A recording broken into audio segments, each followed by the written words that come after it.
Ladies and gentlemen, Salam Alaikum. Good evening and welcome to Diriyah, Saudi Arabia. We are live on DAZN and Sky Sports box office for the Clash on the Dunes, an historic night of boxing action. It's all being brought to you courtesy of Mr. Eddie Hearn of Matchroom Boxing in association with Skill Challenge Entertainment. Our title sponsor is Public Investment Fund and JD Sports. Your timekeeper for this contest from Denmark, Torben Keelet Thompson. And at the sound of the bell, your third man in the ring from England, referee Steve Gray. And now, ladies and gentlemen, 8 rounds of boxing scheduled in the heavyweight division. Introducing first, fighting out of the red corner, standing with his head trainer, Josh Burnham. He wears the black and gold camouflage. He scaled 17 stone, 13 pounds, 113.85 kilos, or 251 pounds. His professional record, 10 wins against 7 defeats. He has 3 wins coming by way of knockout. Fighting out of Hatfield, England, ladies and gentlemen, introducing Tom Not So Little. And his opponent across the ring, fighting out of the blue corner. He stands with his head trainer, John David Jackson. He wears the black trunks with the gold lettering. He scaled 16 stone, 7 pounds, 104.78 kilos, or 231 pounds. His young professional record thus far perfect, 1 fight, 1 victory, and that victory came by way of knockout. Fighting out of Baku, Azerbaijan, ladies and gentlemen, introducing the 2016 Olympian and 3-time world amateur gold medalist, Maqamedrasul Majidov.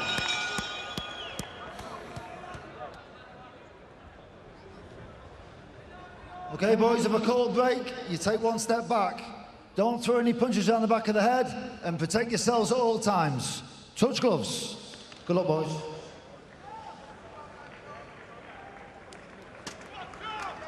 So this is a really interesting opening fight to the coverage because Maqamedrasul Majidov was an absolutely stellar amateur, 3-time world amateur champion, bronze medalist at London 2012 and 2011. On home turf in Baku, he won the World Amateur title, beating Anthony Joshua by a single point in the final. And then they nearly met in the Olympic final in London a year later, but Majidov went out in the semi-final stage to Roberto Camarelli by a single point. So he's got all the credentials you could possibly want, including a lot of WSB experience, but he is 33 and he will need to move quick. Tom Little, we know all about. We had a good sit-down with him earlier in the week, Matt, and he knows that this is a tough job, but he's taken on jobs like this before against Daniel Dubois and Filip Hrgovic. They stopped him in 5 and 4 rounds. He knows where his level really lies. He was talking about challenging for English titles, British or Commonwealth titles, but he's taken this on because it's a great platform, and he's hoping that he can show people that he's got some real ability.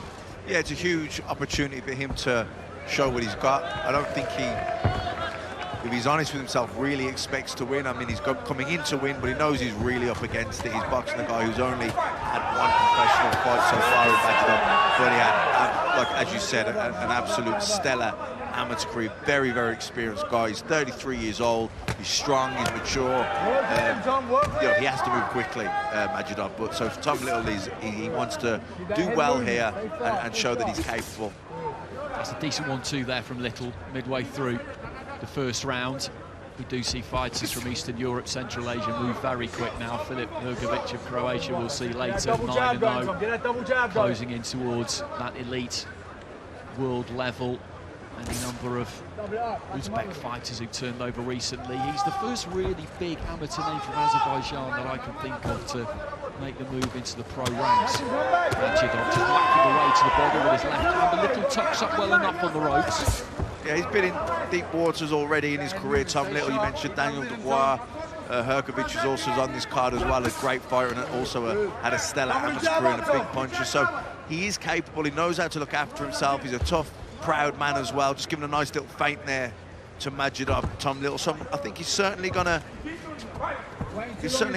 pose a few problems here, a bit of awkwardness to Majidov. He's going to be able to survive and get through some moments, but Majidov, you know, so experienced and such a good fighter, landing a good right hand to the body there as well. You know, not just strong and powerful, but very well schooled as well. The right hand over the top. Majidov again just looking to try and shoot that jab. He's having a good look here. Little hasn't given him any obvious openings. Looking to lead off with a left uppercut there, Tom Little, into the final few seconds of the opening round here. They're scheduled for 8 at heavyweight. It's the land of the heavyweights tonight, that's for sure.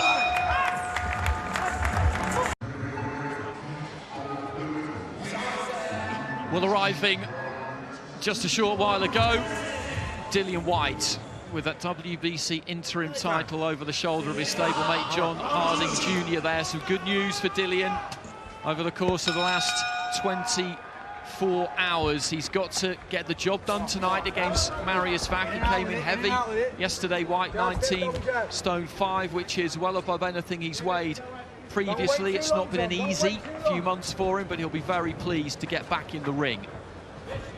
So into the second round of this one. Maqamedrasul Majidov in the black, Tom Little in the yellow and black, and he's caught by a right hand there, and Tom Little has collapsed to the canvas, and I think he's going to struggle to beat the count here. Maybe caught him high on the head because he just lost all of his equilibrium there completely. Steve Gray ushers him forward, and he does hold his gloves up, and he'll allow him to continue.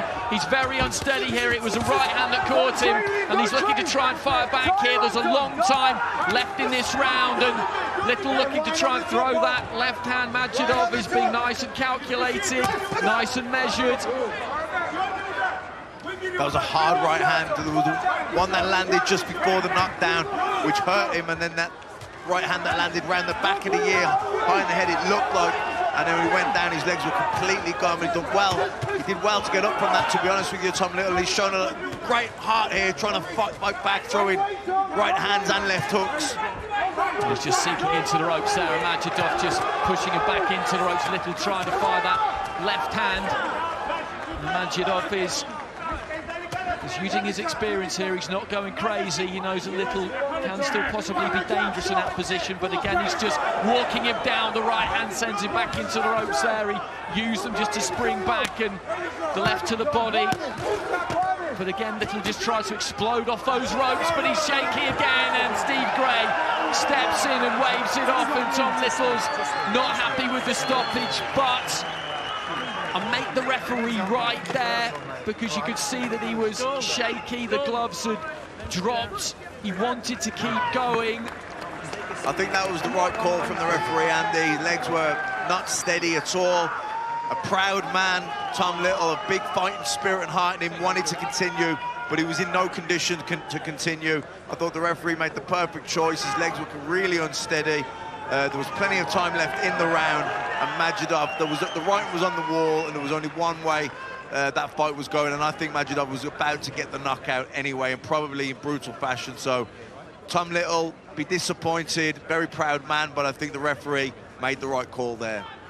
He did well to get up from the first knockdown, from that original knockdown, because the way he went down, it was right above us. You can tell if someone's going to get up, or at least you think you can, from the way they go down. If they turn a hip, put out a glove, try and break their fall, but if they go down like they just stepped off the edge of a building, then you don't really expect them to beat the count. No, and you see it there landing up high on the head around the temple area, and that leg's completely gone. It completely takes your equilibrium away, your balance all over the place. He didn't know where he was initially. Credit to him, he did get up and fought back, dug in, you know, letting both hands go left and right, but when he went down again, and didn't go down again, sorry, but the legs were wobbled, the referee was right to jump in and call a halt to the action.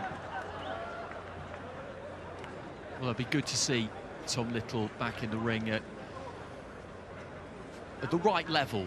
He was brave to take this. He's been in with Hrgovic, he's been in with Daniel Dubois. Tough jobs, and shows what he's all about as a fighting man, to accept those challenges. But I think we need to see him in with a more suitable level of opponent, and no disrespect meant to Tom Little when I say that, but Dubois, Hrgovic, Majidov, they are top draw.